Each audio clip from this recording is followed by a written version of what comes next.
My name is Margaret Sullivan, and I'm 53 years old. 6 months ago, I buried my husband Robert after 30 beautiful years of marriage, thinking the worst pain of my life was behind me.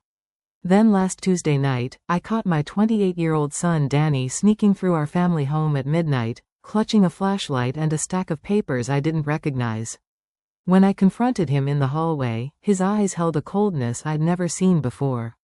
"Mom, I'm just protecting our family legacy," he whispered, but when I pressed for details, he simply walked away, leaving me standing there in my nightgown, trembling with a fear I couldn't name. Before we dive into what happened next, I'd love to know where you're watching from today. Please hit that like button if you're ready for a story that will make you question everything you think you know about family trust. Don't forget to subscribe because this journey of betrayal and survival is just beginning, and you won't believe how deep this rabbit hole goes. The morning after that midnight encounter, I tried to convince myself that Danny was just processing grief differently than I was. After all, losing his father had hit him hard, and maybe he was simply trying to help organize Robert's affairs. But over the following weeks, Danny's behavior became increasingly strange, and my maternal instincts began screaming that something was terribly wrong. I started noticing that Danny would appear in Robert's study at the most unusual hours. I'd wake up to use the bathroom at 2 in the morning and see a thin strip of light under the study door, hear the sound of filing cabinets opening and closing, papers rustling. When I'd knock and ask if everything was okay, the sounds would stop abruptly, and Danny would emerge looking flustered, claiming he couldn't sleep and was just organizing Dad's business documents. He'd brush past me with an armload of folders, muttering something about needing to digitize everything for safekeeping. The phone calls started around the same time. I'd walk into a room where Danny was speaking in hushed, urgent tones, and he'd immediately end the conversation the moment he saw me. "Just work stuff, Mom," he'd say, but Danny had been unemployed for 3 months, something Robert had been addressing with him before his death. These mysterious conversations happened multiple times a day, always in different rooms of the house, as if he was trying to avoid being overheard in the same location twice. Then came the locks. I discovered Danny had installed a heavy-duty deadbolt on the basement door without asking my permission or even mentioning it. When I questioned him about it, he claimed there had been break-ins in the neighborhood and he was just securing our valuables. "Dad kept important things down there, Mom. We can't be too careful."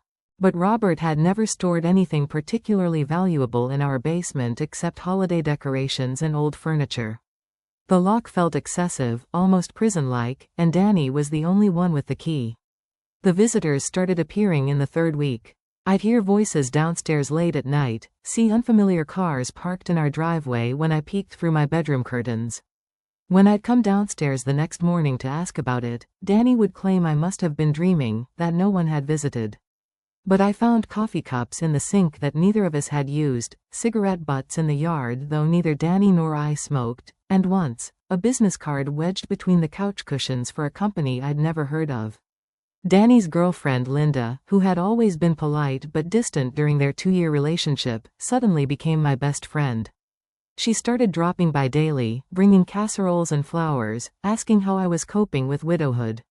At first, I was grateful for the company, but her questions became increasingly invasive.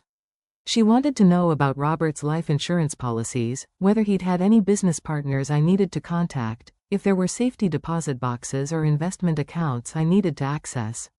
"I just want to make sure you're not missing any benefits you're entitled to," she'd say with a concerned smile that never quite reached her eyes. My sister-in-law Helen, Robert's younger sister who had been a regular at our Sunday dinners for years, started declining invitations and making excuses to avoid family gatherings. When I called to check on her, she seemed nervous, her voice tight with an anxiety I couldn't understand. "Helen, is everything okay? You sound upset," I'd ask, but she'd just mumble something about being busy with work and promise to call me back later. She never did. The few times she did come over, she'd watch Danny with an expression I couldn't quite read, something between fear and disappointment. Danny himself was becoming increasingly controlling about my daily activities. He'd offer to drive me to doctor appointments, insisting it wasn't safe for someone my age to be driving alone while grieving. He'd volunteer to handle my grocery shopping, claiming he wanted to spare me the emotional burden of mundane tasks. When friends called to invite me to lunch or church functions, Danny would hover nearby, listening to my side of the conversation and later suggesting I might be too fragile for social activities. Mom, you need time to heal. All these people wanting things from you, it's just stress you don't need right now. The financial questions started subtly but became more persistent. Danny wanted to know about Robert's retirement accounts, whether the mortgage was paid off, if there were any debts I needed to worry about. He suggested we should update the will and estate planning to reflect your new situation as a widow. When I told him Robert and I had already handled all of that years ago, Danny pressed for details about where the documents were kept and whether I had copies of everything. Mom, I'm just trying to protect you from financial predators who target widows. There are people out there who take advantage of women in your position. The first major confrontation happened on a Thursday afternoon when I discovered Danny going through my mail before I had a chance to see it. I found him at the kitchen table with several opened envelopes, including bank statements and insurance correspondence. When I demanded to know why he was reading my private mail, his demeanor shifted from apologetic to aggressive in seconds. Mom, you're not thinking clearly right now. Grief affects judgment, and I've read about widows making terrible financial decisions in their first year. I'm protecting you from yourself. When I insisted I was perfectly capable of managing my own affairs, his voice took on an edge I'd never heard before. Mom, you need to trust me. I'm the only family you have left, and if something happens to you, who's going to take care of everything? You have to start relying on me now. That night, I lay in bed replaying every strange interaction, every invasive question, every controlling suggestion from the past month. The pieces weren't forming a complete picture yet, but the pattern was becoming undeniable. My son, my only child, the boy I'd raised to be honest and compassionate, was hiding something from me. More than that, he was actively working to isolate me and gain control over my life and finances. The realization hit me like a physical blow. I was afraid of my own son.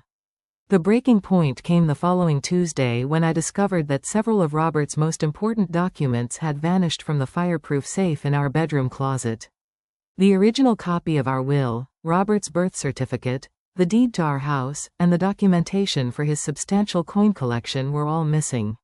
When I confronted Danny about it, he claimed he'd moved everything to a safety deposit box, for better security, but when I asked for the key or the location, he said he'd give me access once we get everything properly organized. That evening, I called my best friend Ruth Morrison, who lived just 3 blocks away. Ruth and I had known each other for over 20 years, and she'd been my rock during Robert's illness and death. As I explained Danny's increasingly disturbing behavior, Ruth listened with growing alarm. Maggie, honey, this sounds like he's positioning himself to take control of everything you own, she said bluntly. I've seen this happen to other women our age.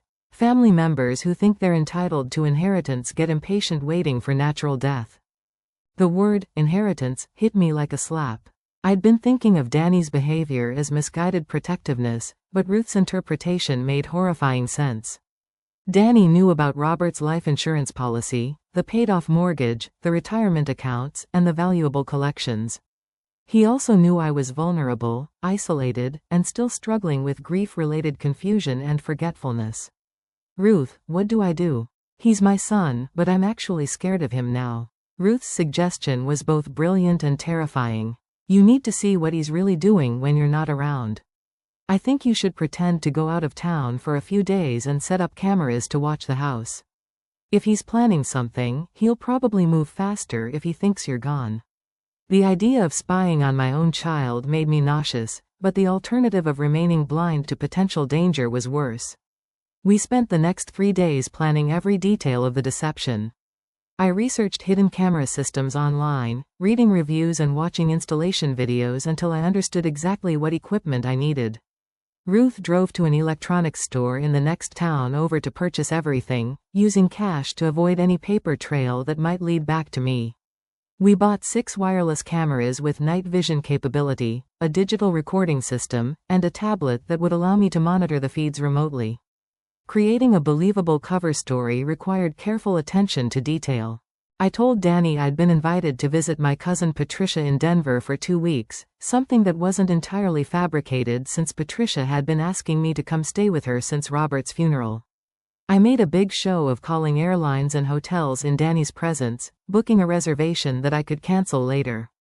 I packed a suitcase with appropriate clothes for Colorado weather and printed out fake confirmation emails on Ruth's computer. Danny's reaction to my travel plans was immediately suspicious. Instead of expressing concern about me traveling alone so soon after Robert's death, he seemed almost excited about the prospect of having the house to himself. He insisted on driving me to the airport, volunteering to help me pack and asking detailed questions about my itinerary. How long is the flight? Which hotel are you staying at? Do you have Patricia's address written down in case of emergency? His eagerness to know my exact plans and timeline set off every alarm bell I had left. The night before my supposed departure, I stayed up until 3 in the morning installing the cameras in strategic locations throughout the house. I placed one in the living room with a clear view of the front entrance, another in the kitchen where family discussions typically took place, a third in Robert's study where Danny had been spending so much time, and a fourth aimed at the basement door with its mysterious new lock. I hid additional cameras in the master bedroom where our safe was located and in the hallway where they could capture movement between rooms. Installing the wireless network and testing the remote viewing capability took several attempts, but finally everything was working properly. From Ruth's house, I could see clear video feeds from all 6 cameras, with the ability to record anything suspicious and save it as evidence. The technology felt overwhelming for someone my age, but Ruth's grandson helped us understand the system well enough to use it effectively. The morning of my fake departure, Danny arrived early to drive me to the airport. I noticed him going through my purse while I was loading my suitcase into his car, presumably checking for anything that might contradict my travel story. During the 40-minute drive, he kept asking questions about my return flight, whether Patricia was picking me up at the Denver airport, and if I had enough medication to last the full 2 weeks. His questions felt more like an interrogation than the concerned inquiries of a loving son. At the airport departure area, Danny hugged me goodbye with what felt like genuine affection, but as he walked back to his car, I saw him make a phone call before he'd even reached the parking garage. Instead of going through security, I waited until he was out of sight, then took a taxi to Ruth's house, where we'd prepared a comfortable monitoring station in her guest bedroom. The emotional impact of what I was doing didn't fully hit me until I was sitting in Ruth's spare room, staring at the tablet screen showing empty rooms of my own house. I was spying on my child, the person I'd loved and trusted more than anyone else in the world after Robert. Part of me hoped desperately that Danny would do nothing more suspicious than watch television and eat cereal for breakfast, proving my paranoia was just grief-induced anxiety. But the larger part of me, the part that had been afraid to sleep soundly in my own home for weeks, knew that I was about to discover something that would change my relationship with my son forever. Ruth brought me coffee and sat beside me as we watched the screens together. "Whatever happens, Maggie, you're doing the right thing. If Danny's innocent, no harm done. If he's not." She didn't finish the sentence, but we both knew what she meant. If Danny was plotting against me, catching him in the act might be the only thing standing between me and financial ruin, or worse. Within 3 hours of my supposed departure, the cameras captured Danny returning to the house with 2 men I'd never seen before. They were both wearing business suits and carrying briefcases, looking more like insurance adjusters or real estate appraisers than social visitors. I watched in growing horror as Danny gave them a tour of our home, pointing out specific items with the casual familiarity of someone who'd already cataloged everything of value. The first man, tall and thin with graying hair, spent considerable time examining Robert's gun collection in the den, taking photographs and making notes in a leather portfolio. He handled Robert's antique hunting rifles with the expertise of someone who understood their worth, checking serial numbers and manufacturer markings while Danny stood nearby providing information about each piece. "Dad bought this one in 1985, I heard Danny say through the audio pickup. It's a Winchester Model 70, and I'm pretty sure it's worth at least $3,000. The second visitor focused on Robert's rare coin collection, which had been his pride and joy for over 30 years. Robert had spent countless weekends at coin shows and estate sales, building a collection that included several pieces worth thousands of dollars individually. Watching a stranger handle Robert's precious coins while my son provided detailed provenance information felt like a violation of everything Robert had held dear. The 1877 half-eagle is probably the crown jewel, Danny explained.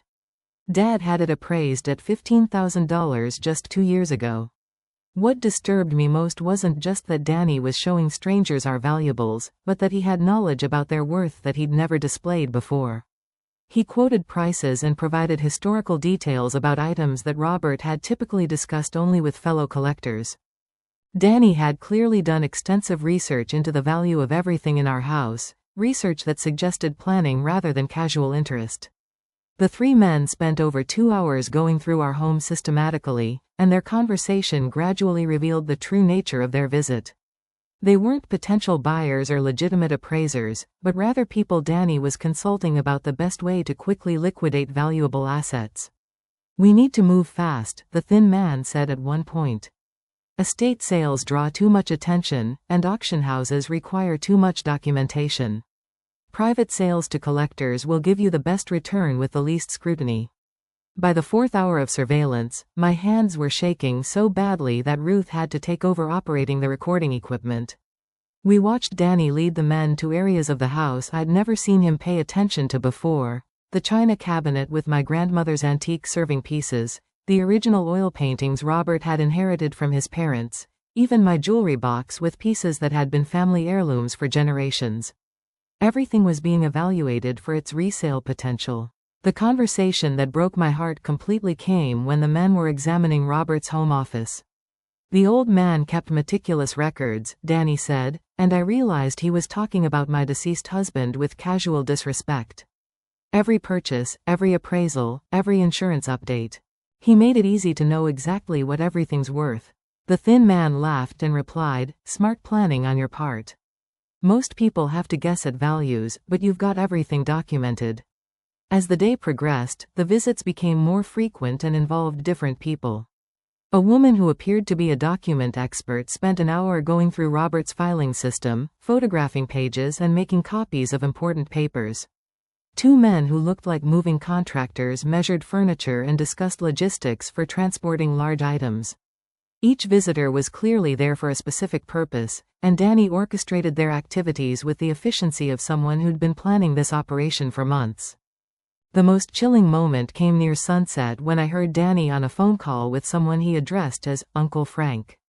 I knew Robert had a brother named Frank who lived across the country, but the 2 brothers had been estranged for years due to Frank's history of financial schemes and get-rich-quick scams. "She's gone for 2 weeks, so we've got time to get everything appraised and cataloged," Danny said. "But you're right, we need to speed up the timeline. Mom's been asking too many questions lately." The response from Uncle Frank wasn't audible through the camera's microphone, but Danny's side of the conversation revealed enough to make my blood run cold. I know. The insurance thing has to happen soon or the whole plan falls apart. But I need more time to set it up right. It has to look completely natural, or the investigation will uncover everything." Danny listened for several minutes, then replied, "I've been researching accidents that don't raise suspicions. Falls are common for women her age, especially with the grief affecting her balance and attention." Ruth grabbed my arm as we both realized what we were hearing. Danny wasn't just planning to steal Robert's collections and liquidate our assets. He was planning to kill me and make it look like an accident so he could inherit everything legitimately. The casual tone of his voice as he discussed my potential death was more terrifying than any violent threat could have been. This wasn't a crime of passion or desperation, it was a calculated murder plot orchestrated by my own son. The final revelation of that horrible first day came when a 3rd man arrived whom Danny greeted warmly and called Linda's brother Mike. I'd never heard Linda mention having a brother, but their conversation revealed that Mike worked for an insurance company and had been providing inside information about life insurance claim investigations. "The key is avoiding any red flags in the first 48 hours, Mike explained. Natural deaths get routine processing, but anything that looks suspicious triggers a full investigation that could expose everything." As darkness fell and the visitors finally departed, Danny walked through the house turning off lights and checking locks with a satisfied expression that made me want to scream. He was in my home, surrounded by my memories with Robert, planning my murder with the same casual attention he might give to organizing a dinner party. The son I'd raised, the child I'd loved unconditionally for 28 years, had become a monster I didn't recognize. Ruth found me sobbing in her guest bathroom around midnight, the weight of the day's revelations finally overwhelming my ability to hold myself together. "We have to call the police," she whispered, but I couldn't even form words to respond. How do you tell authorities that your own child is planning to kill you? How do you accept that the person you love most in the world sees you as nothing more than an obstacle to be eliminated? The betrayal cut deeper than any physical wound ever could, and I honestly wasn't sure I wanted to survive long enough to see Danny arrested for what he was planning. The second day of surveillance brought revelations that shattered my understanding of everything that had happened over the past 6 months.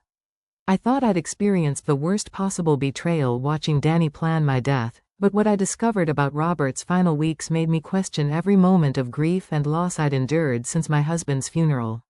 Frank arrived at the house early that morning, and seeing him in person triggered memories I'd suppressed during the chaos of Robert's final illness.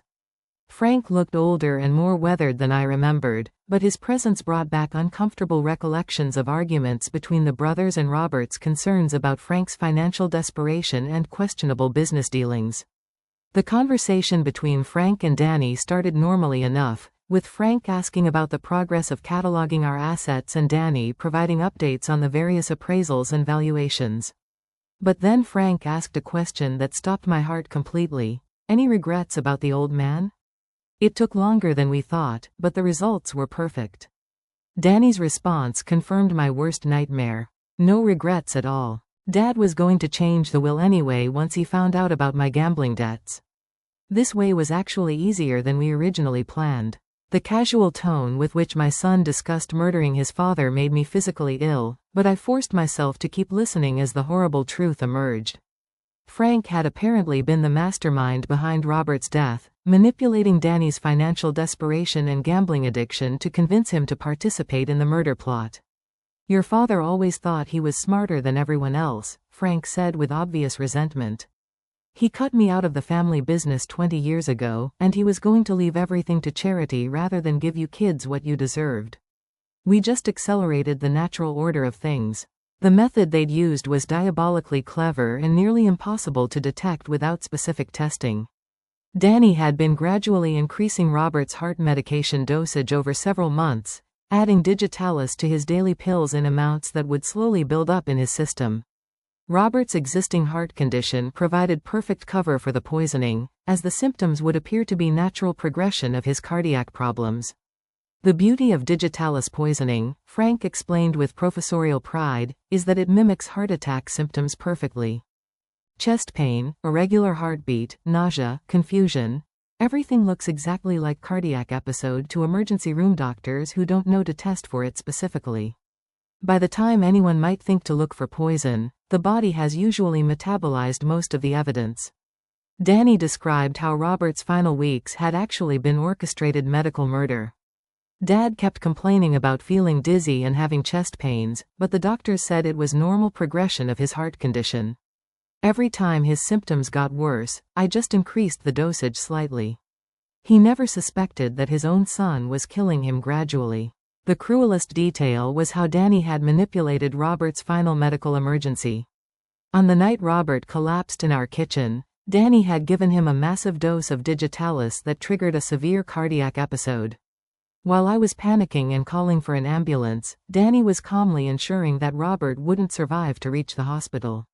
Frank's son worked as an EMT for the county ambulance service, and he'd been positioned to respond to our emergency call. Instead of providing immediate proper treatment for digitalis overdose, he'd followed Frank's instructions to delay life-saving interventions until Robert was too far gone to save. "Little Frankie did perfect work that night," Frank said proudly. "Gave the old man just enough treatment to look legitimate, but not enough to counteract the poison." Medical examiner never questioned the heart attack diagnosis.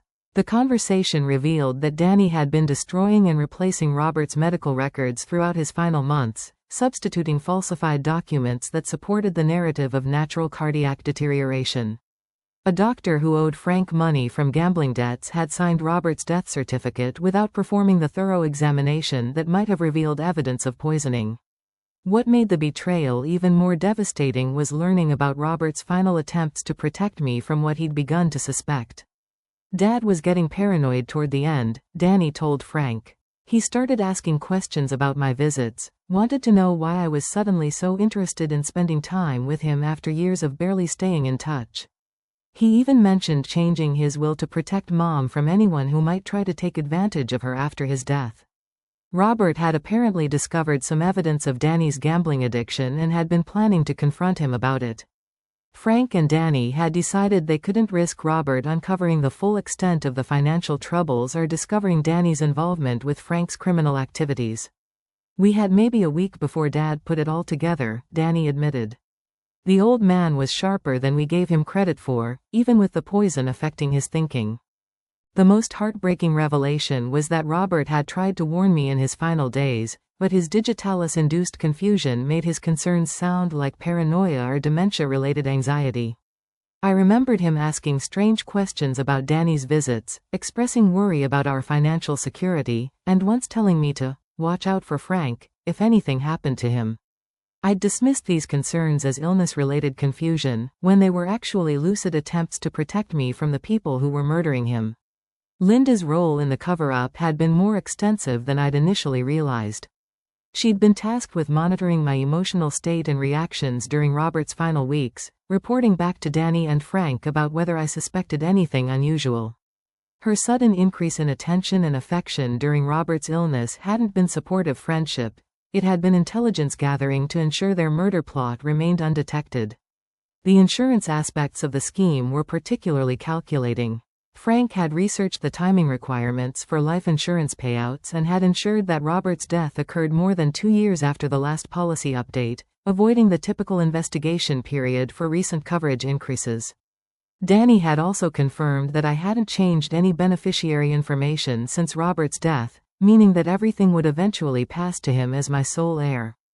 The widow's grief has been perfect cover, Frank observed. Maggie's been so confused and emotional that she hasn't questioned anything unusual. Classic grief reaction makes people accept explanations they'd normally find suspicious. We couldn't have asked for better circumstances to work within. As I listened to my husband's brother and my own son discuss the murder they'd committed and the additional murder they were planning, I realized that my entire understanding of the past 6 months had been built on lies.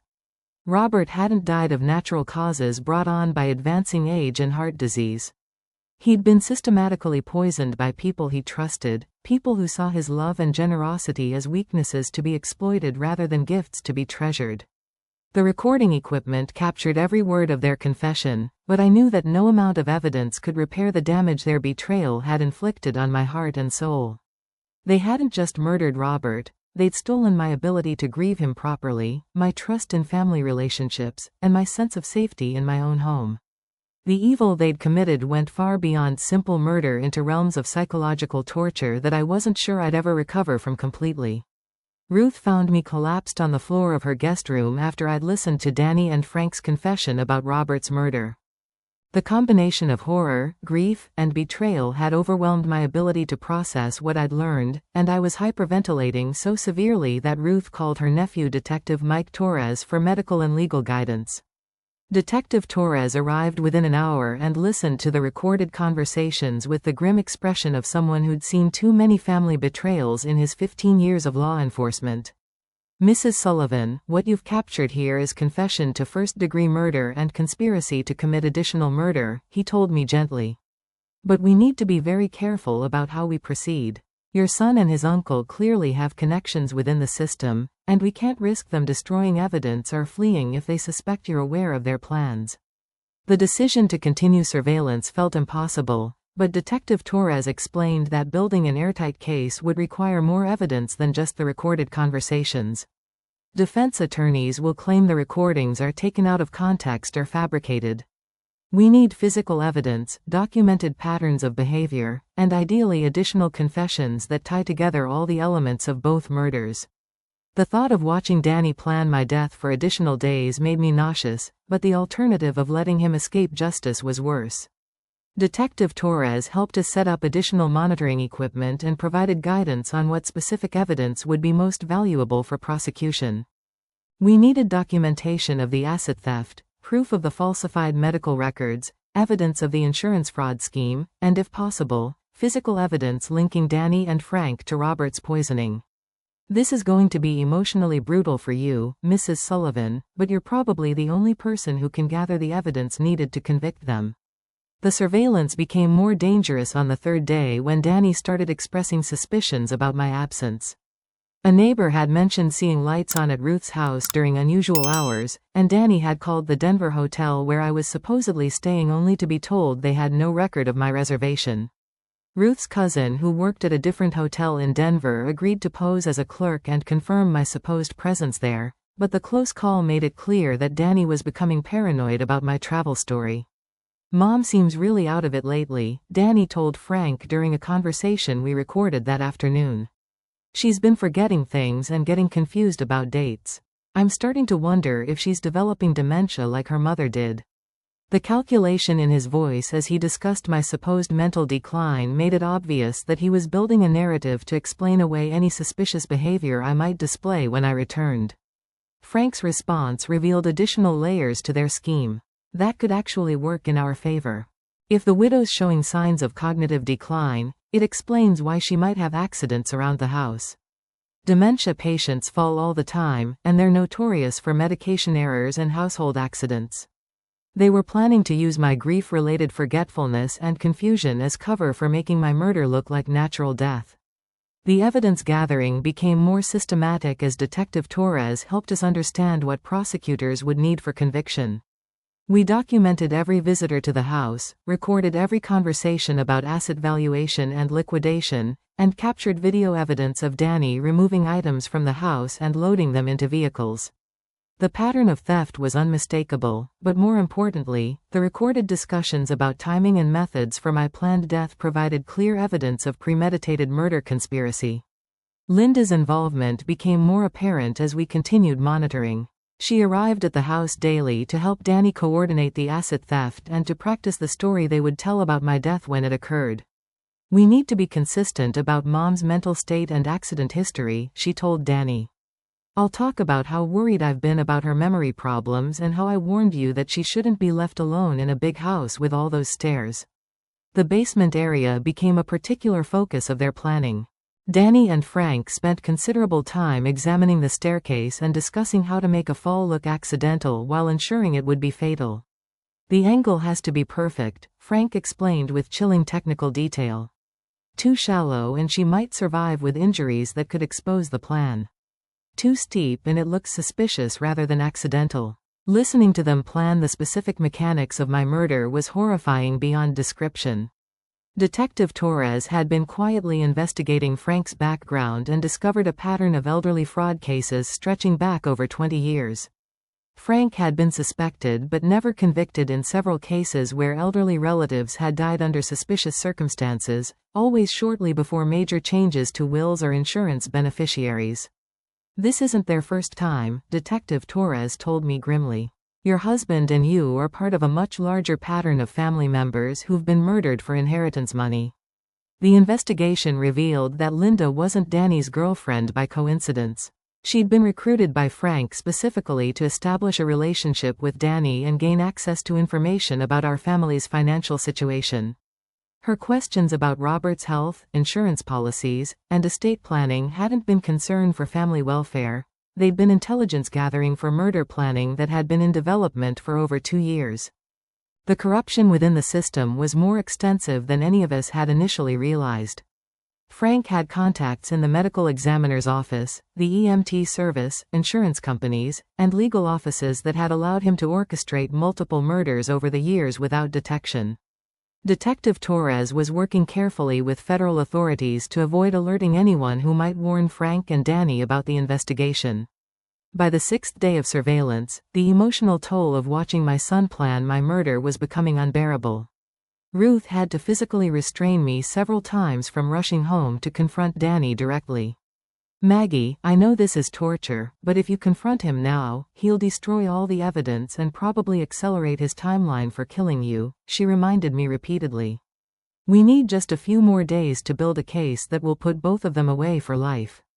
The breakthrough came when we captured Frank bringing a large bottle of digitalis to the house and explaining to Danny how to administer it in a way that would trigger a fatal cardiac episode. The beauty of this method is that it's virtually undetectable unless someone knows to test for it specifically, Frank said, unknowingly providing the final piece of evidence that would convict them both of Robert's murder and attempted murder conspiracy against me. Detective Torres confirmed that we had enough evidence for arrests, but he wanted to catch them in the act of attempting to harm me to ensure the strongest possible case. The plan would require me to return home and pretend normalcy while wearing a wire and surrounded by hidden law enforcement protection. The thought of being alone with Danny while knowing his true intentions was terrifying, but it was the only way to guarantee that justice would be served for Robert's murder and that other potential victims would be protected from Frank's criminal organization. Detective Torres spent 2 days coordinating with federal agents and local law enforcement to ensure that my return home would be completely safe while still allowing Danny and Frank to incriminate themselves further. The plan required me to wear a concealed recording device and act as normally as possible while trained officers monitored from nearby locations. Every room in my house would be under surveillance, and arrest teams would be positioned to intervene immediately if Danny made any move to harm me. The story I would tell Danny was that my cousin Patricia had become ill and I decided to cut my visit short to return home. This explanation would account for my early arrival while giving Danny and Frank a sense of urgency about implementing their murder plan. Detective Torres warned me that they might accelerate their timeline once they realized their window of opportunity was closing. Ruth drove me home on a Tuesday morning, 2 days earlier than my supposed return date. As we pulled into the driveway, I could see Danny's car was already there, along with another vehicle I didn't recognize. My hands were shaking as I approached the front door with my suitcase, knowing that the next few hours would determine whether justice would be served for Robert's murder or whether Danny would succeed in killing me as well. Danny opened the door before I could use my key, and his expression of surprise seemed genuine. "Mom, I thought you weren't coming back until Thursday. Is everything okay?" His voice carried the perfect tone of concerned son, and for a moment I almost doubted the evidence I'd seen with my own eyes. The cognitive dissonance between this caring facade and the monster I'd watched planning my death was overwhelming. Patricia came down with pneumonia and had to be hospitalized, I explained, using the story Detective Torres and I had rehearsed. I didn't want to be in the way while her children were dealing with the medical situation, so I decided to come home early. Danny's eyes were scanning my face intently, as if searching for signs that I suspected anything unusual. Linda appeared in the hallway behind Danny, and her reaction to my early return was immediately suspicious. Her face went pale and she stammered something about not expecting me back so soon.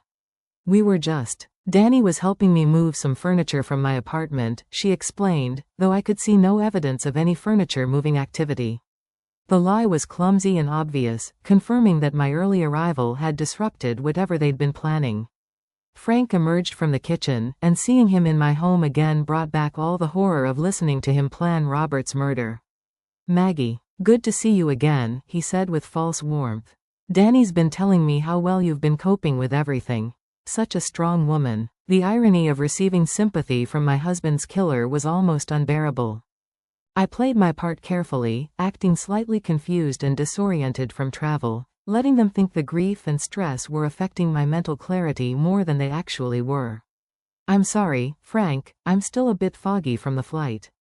It's been such an overwhelming few weeks."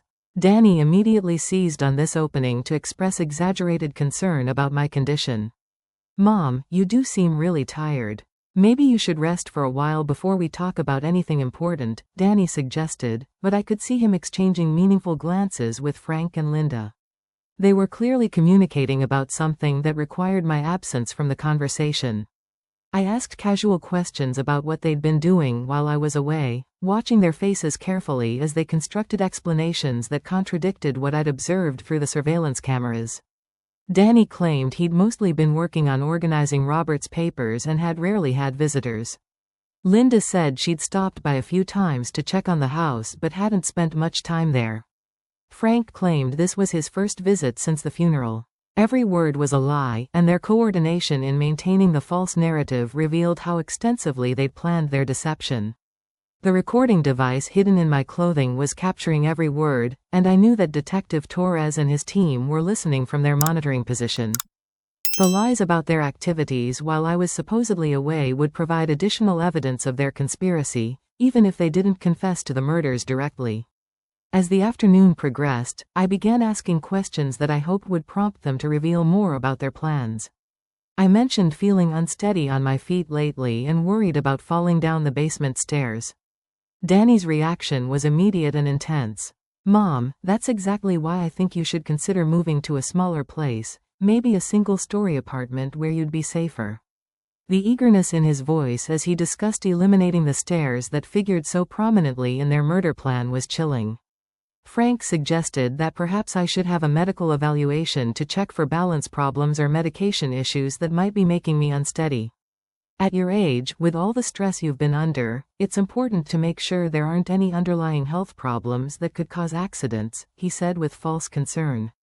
I realized he was trying to establish a medical record that would support their accident theory. The conversation took a darker turn when Linda brought up the topic of my will and estate planning. "Has Maggie updated everything since Robert's death? It's so important to make sure beneficiaries and insurance information reflects her current situation." Danny quickly agreed that we needed to review all my legal documents to make sure they were current and properly filed. When I mentioned that Robert and I had already handled all of our estate planning years ago and that everything was in order, Frank pressed for details about where the documents were stored and whether I had copies readily available. "It would be terrible if something happened to you and Danny couldn't locate important papers when he needed them," Frank said, and the underlying threat in his words was unmistakable. The breakthrough moment came when Danny thought I'd gone upstairs to rest, but I'd actually remained near the staircase where I could hear their conversation in the living room.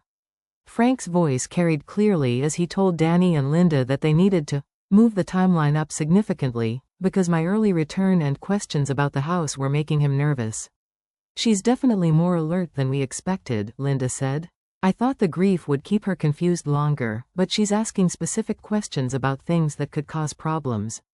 Danny agreed that they couldn't wait much longer to implement their plan because I was becoming too aware of inconsistencies in their stories. Frank's response sent ice through my veins. "We do it tonight. The longer we wait, the more likely she is to figure out what's happening."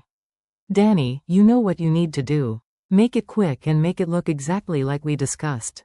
The casual way they discussed murdering me that very evening made it clear that I'd returned home just in time to prevent them from implementing their plan while I was genuinely away and defenseless.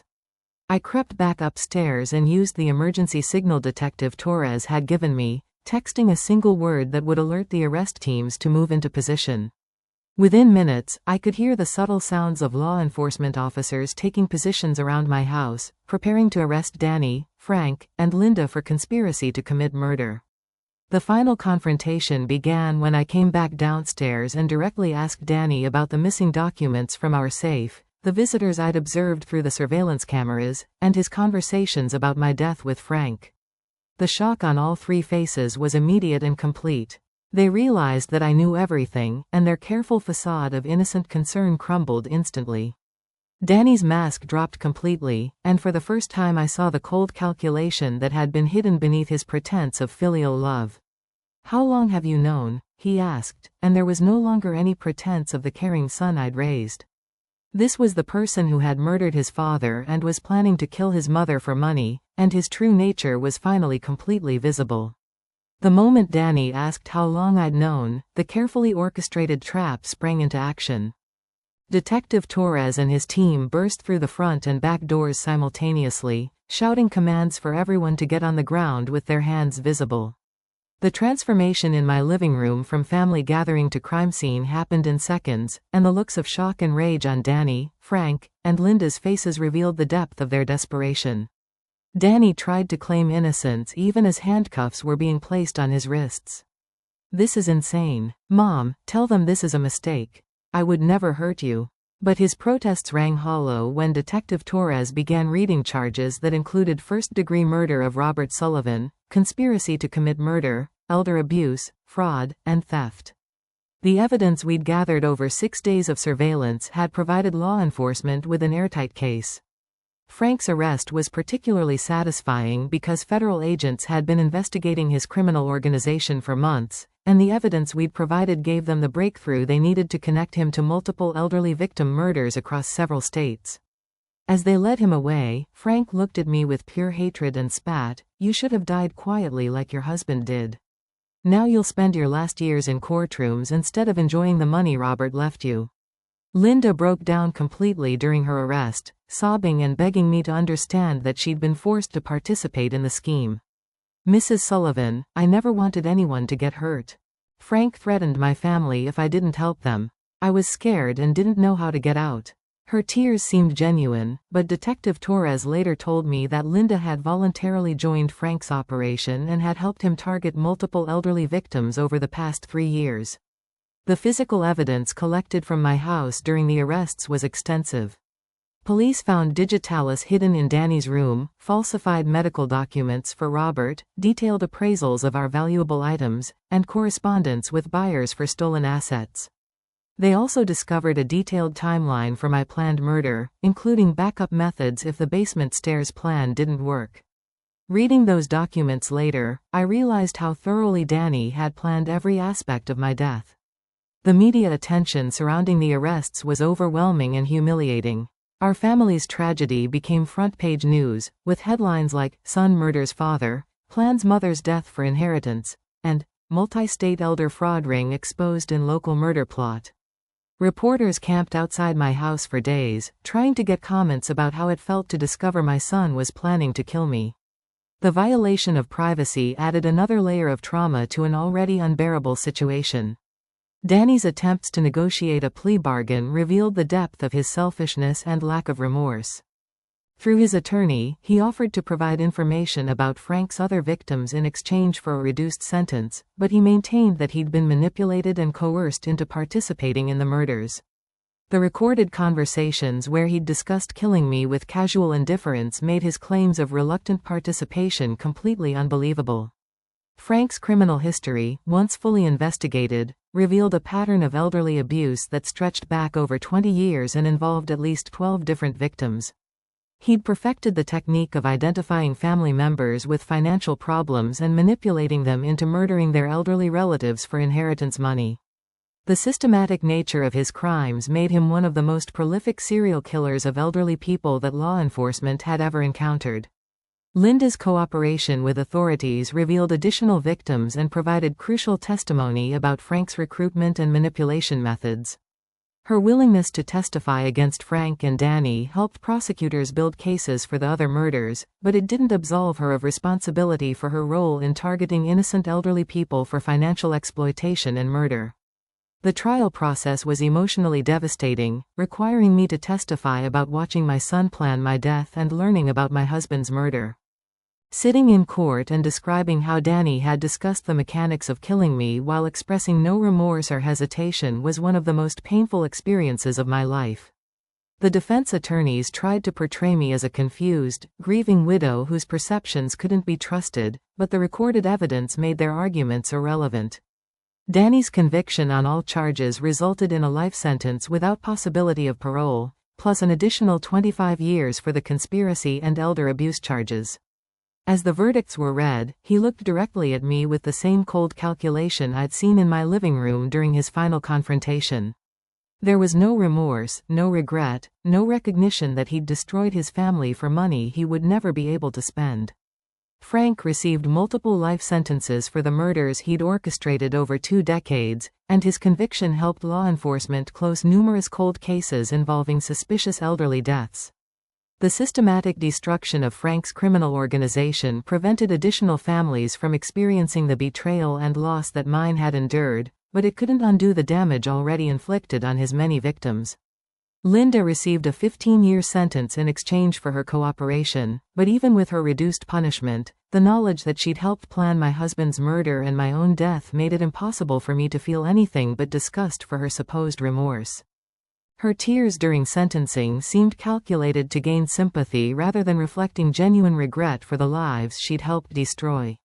The financial investigation revealed that Danny and Frank had already stolen over $60,000 worth of Robert's collections and valuables, selling items through private networks that specialized in handling estate goods without proper provenance documentation. Recovering these items became a complex legal process that took months to resolve and required extensive documentation to prove ownership. The insurance company's investigation into Robert's death led to a complete review of his medical records and the eventual determination that his death had indeed been murder rather than natural causes. While this meant that his life insurance policies would pay out fully, it also meant that I had to relive the details of his poisoning multiple times as investigators confirmed every aspect of how Danny and Frank had killed him. The months following Danny's conviction were simultaneously liberating and devastating. I was finally safe from the immediate threat of murder, and justice had been served for Robert's death, but I was also completely alone in a way I'd never experienced before. Not only had I lost my husband to murder, but I'd also lost my son to his own evil choices. At 53, I was starting over with no family and a profound inability to trust my own judgment about people. Ruth remained my constant support throughout the legal proceedings and the difficult process of rebuilding my life, but even her friendship couldn't fill the void left by losing both Robert and Danny. The house that had been our family home for over 20 years felt haunted by memories of betrayal and murder, and I knew I couldn't continue living there surrounded by reminders of everything I'd lost. Detective Torres and his family unexpectedly became an important source of stability and community during my recovery period. His wife Maria invited me to family gatherings and holidays, understanding that I needed to experience normal family dynamics again to heal from the trauma of discovering that my own family had been trying to kill me. Their children, ages 12 and 15, helped me remember what healthy family relationships looked like and gave me hope that not all young people were capable of the evil I'd witnessed in Danny. The decision to sell the family home and move to a smaller apartment was both practical and therapeutic. I couldn't afford to maintain the large house on my own, and more importantly, I needed to create new spaces that weren't contaminated by memories of surveillance cameras and murder plots. The process of packing Robert's remaining possessions and deciding what to keep, donate, or sell became a way of honoring his memory while accepting that our life together belonged to the past. Distributing Robert's restored coin and gun collections to museums and charity auctions felt like the right way to ensure that his passions would benefit others rather than enriching the people who had killed him. The Historical Society was thrilled to receive his Civil War-era coins, and the hunting club where he'd been a member for 15 years established a youth education program in his honor using funds from the gun collection sale.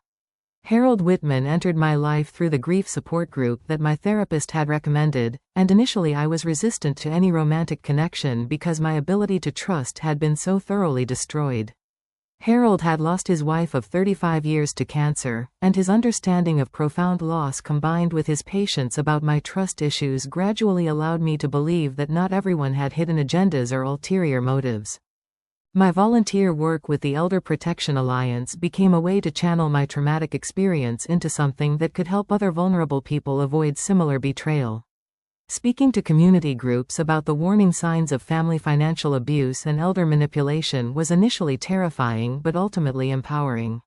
My story helped several other elderly people recognize that their own family members were exploiting them and seek help before situations escalated to violence. Linda's release after serving 8 years of her 15-year sentence created a complicated situation that I hadn't anticipated. She contacted me through my attorney, requesting a meeting to apologize in person and to provide additional information about other victims of Frank's organization. Against the advice of everyone who cared about me, I agreed to see her, needing to understand how someone could help plan the murder of innocent people and then claim remorse. The meeting with Linda was emotionally difficult but ultimately helpful for my healing process. Her genuine remorse was evident, and her detailed explanation of how Frank had recruited and manipulated her provided insight into how these criminal organizations operated. More importantly, her information helped law enforcement identify and assist 3 additional elderly victims who had survived attempted murders by their family members. The financial recovery process took over 2 years to complete, but eventually I was able to recover most of the assets that Danny and Frank had stolen. The life insurance payouts from Robert's death, combined with the recovered valuables and the sale of our house, left me financially secure but emotionally hollow. Money couldn't replace the family I'd lost or restore my ability to feel safe in relationships. Harold's persistence and kindness gradually broke through the walls I'd built around my heart, and our friendship slowly developed into a romantic relationship built on complete honesty and transparency. He understood that my experience with betrayal made it difficult for me to believe in love again, but his consistent demonstration of trustworthiness over many months eventually convinced me that not all relationships were based on deception and exploitation. The establishment of the Robert Sullivan Foundation for Elder Protection became my primary focus and purpose, using the recovered assets to fund programs that educated elderly people about family financial abuse and provided resources for those who suspected they were being exploited. The foundation also funded research into elder abuse patterns and supported legislation that strengthened protections for vulnerable adults. Danny's continued attempts to contact me from prison through letters and phone calls required legal intervention to stop. His messages alternated between expressions of remorse and attempts to manipulate my emotions, claiming that prison had helped him realize how wrong he'd been and begging for forgiveness and visitation rights. My therapist helped me understand that maintaining any contact with Danny would prevent my healing and potentially expose me to continued manipulation. The ripple effects of Frank's criminal organization's exposure led to legislative changes in multiple states, improving oversight of estate transactions and requiring additional documentation for elderly asset transfers. The Frank Sullivan Elder Protection Act, passed 3 years after the trials, mandated background checks for people with financial power of attorney over elderly individuals and created reporting requirements that would have prevented much of the abuse his organization had perpetrated. My public speaking about elder abuse prevention reached thousands of people and helped families recognize warning signs before tragedies occurred. The most rewarding aspect of this work was receiving letters from adult children who'd been inspired to examine their own motivations and ensure they were truly protecting their aging parents rather than exploiting them. Knowing that my experience had prevented other families from experiencing similar betrayal gave meaning to the suffering I'd endured. 5 years after Danny's conviction, I've learned to live with the dual reality of loving a son who tried to murder me and finding peace despite the most profound betrayal imaginable. The healing process has been neither linear nor complete, but it has led me to understand important truths about family, trust, and the resilience of the human spirit that I never could have learned any other way. The relationship with Harold has taught me that love based on genuine care and respect feels completely different from relationships built on obligation or manipulation. When Harold brings me flowers, I know it's because he wants to see me smile, not because he's working towards some hidden agenda. When he asks about my financial situation, it's to ensure I'm being treated fairly by investment advisors, not to position himself for inheritance benefits. These simple interactions of normal, healthy love have helped me understand how deeply my relationship with Danny had been corrupted by his secret resentment and greed. My work with the Elder Protection Alliance has connected me with dozens of other families who've experienced financial abuse and manipulation by relatives, and sadly, my story isn't unique. The isolation that elder abuse victims experience is systematic and intentional, designed to make them dependent on the very people who are exploiting them. Understanding this pattern has helped me realize that my failure to recognize Danny's true nature wasn't a personal failing but rather the result of sophisticated manipulation techniques that he'd learned from Frank's criminal organization. The decision to forgive Danny while maintaining complete separation from him has been the most difficult aspect of my healing journey. Forgiveness, as my therapist explained, doesn't require reconciliation or trust, but rather the release of anger that was poisoning my ability to find peace. I've forgiven Danny for my own healing, not because he deserves forgiveness or because I believe he's genuinely changed. Prison letters claiming remorse and rehabilitation can be manipulative tools, and I've learned that protecting myself from further harm is more important than giving him opportunities to demonstrate supposed growth. The Robert Sullivan Foundation has become the living memorial to my husband that brings meaning to both his death and my survival. Knowing that his murder led to protections that have saved other elderly people from similar fates gives purpose to the suffering our family endured. The Foundation's educational programs have helped thousands of families recognize warning signs and seek help before financial abuse escalates to violence. My relationship with Danny's prison psychologist, Dr. Jennifer Martinez, has provided insight into the psychological factors that allow normal people to become capable of murdering family members for money. Danny's gambling addiction and financial desperation created vulnerabilities that Frank exploited, but Dr. Martinez emphasized that these factors don't excuse his choices or guarantee that he wouldn't make similar decisions again if faced with comparable pressures. This understanding has helped me accept that my son may be permanently dangerous and that my decision to avoid contact with him protects both of us. The community I've built around Harold's extended family, Ruth's friendship, Detective Torres' family, and the connections I've made through volunteer work has shown me that family can be defined by choice and demonstrated care rather than blood relationships. These chosen family members have earned my trust through consistent behavior over time, and their presence in my life proves that it's possible to build meaningful relationships even after experiencing profound betrayal. The legislative changes inspired by exposing Frank's criminal organization have created systemic protections that will prevent some future elder abuse cases.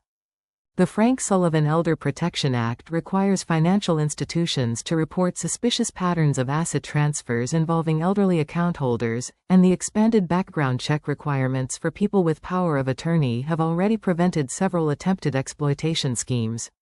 Knowing that my willingness to testify and share my story contributed to these protections gives meaning to the public humiliation I endured. My testimony has been used in training programs for law enforcement officers, social workers, and healthcare providers who work with elderly populations, helping them recognize subtle signs of family financial abuse that might otherwise be dismissed as normal caregiver behavior. The distinction between legitimate concern for an aging parent's welfare and systematic exploitation can be difficult to identify, but the patterns revealed in Danny's behavior have become teaching examples that help professionals intervene before abuse escalates. The grief support group that introduced me to Harold has become a permanent part of my life, providing ongoing connection with other people who understand profound loss and betrayal. Facilitating sessions for new members has shown me how much I've healed while keeping me connected to the reality that recovery from traumatic loss is an ongoing process rather than a destination. Helping other widows and widowers navigate their early grief has been surprisingly therapeutic for my own continued healing. The wisdom I've gained from this experience centers on the importance of trusting intuition about relationships while maintaining appropriate boundaries with all people, regardless of family connection. The signs that Danny was planning to harm me were present months before I discovered the surveillance evidence, but I dismissed my concerns because I couldn't imagine that my own son would want to hurt me. Learning to value my instincts over social expectations about family loyalty has been crucial for my ongoing safety and peace of mind.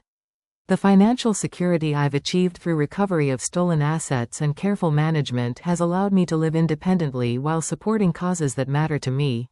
But money alone couldn't heal the emotional damage of betrayal. The relationships I've built with people who've demonstrated trustworthiness over time are what have restored my faith in human goodness and my willingness to remain open to love and friendship despite the risks involved in trusting other people. Harold and I married 18 months ago in a small ceremony surrounded by our chosen family, and while our relationship can't replace what I lost with Robert, it has shown me that it's possible to find love again even after experiencing the worst possible betrayal. Our marriage is built on complete transparency and mutual support, with prenuptial agreements that protect both of us from any suggestion that financial considerations influenced our decision to build a life together. Looking back on the night I first caught Danny sneaking through our house, I realized that moment was both the beginning of discovering terrible truth and the first step toward building a life based on authentic relationships rather than assumed family loyalty. The courage to install those surveillance cameras and face whatever I might discover probably saved my life, but more importantly, it started a process of learning to trust my own perceptions and protect myself from people who might wish me harm. The question I'm most often asked when speaking to community groups is whether I regret having children or whether I would have done anything differently in raising Danny. The answer is that good parenting can't prevent adult children from making evil choices when they're influenced by dangerous people and driven by financial desperation. I raised Danny with love, moral guidance, and opportunities for education and success, but I couldn't control the choices he made as an adult when faced with gambling addiction and manipulation by Frank's criminal organization. My final message to families facing similar situations is that protecting yourself from abuse doesn't mean you've stopped loving the person who's harming you, and seeking help doesn't make you disloyal to family bonds. The most loving thing I did for Danny was ensuring that he faced consequences for his actions rather than enabling him to continue harming people. True family relationships are built on mutual respect and genuine care, not on obligation to accept mistreatment because of blood connections. Today, I'm surrounded by people who've earned my trust through consistent kindness and demonstrated integrity over time. Harold's grandchildren call me Grandma Maggie and have filled my life with the joy of family relationships built on choice and affection rather than obligation. Ruth remains my closest friend and the person who saved my life by suggesting surveillance when I was too confused by grief to protect myself effectively. Detective Torres and his family have become extended family members who check on my welfare because they care about me, not because they're hoping to inherit anything when I die. The legacy of my experience is both deeply personal and broadly social. On a personal level, I've learned that it's possible to survive the worst possible betrayal and still find love, purpose, and joy in life. On a social level, the protections that have been implemented as a result of exposing Frank's criminal organization will protect countless elderly people from experiencing similar exploitation. My willingness to share this painful story has already prevented multiple murders and helped hundreds of families recognize and address financial abuse before it escalated to violence. I hope that anyone watching this who recognizes warning signs in their own family relationships will trust their instincts and seek help from law enforcement or elder protection services before accepting explanations that don't make sense or situations that feel dangerous. You know your family members better than anyone else does, and if someone's behavior seems wrong, it probably is wrong, regardless of their explanations or protestations of love and concern. What would you do if you discovered that someone you trusted completely was planning to harm you? Have you ever experienced situations where family members seemed to be more interested in your assets than your well-being?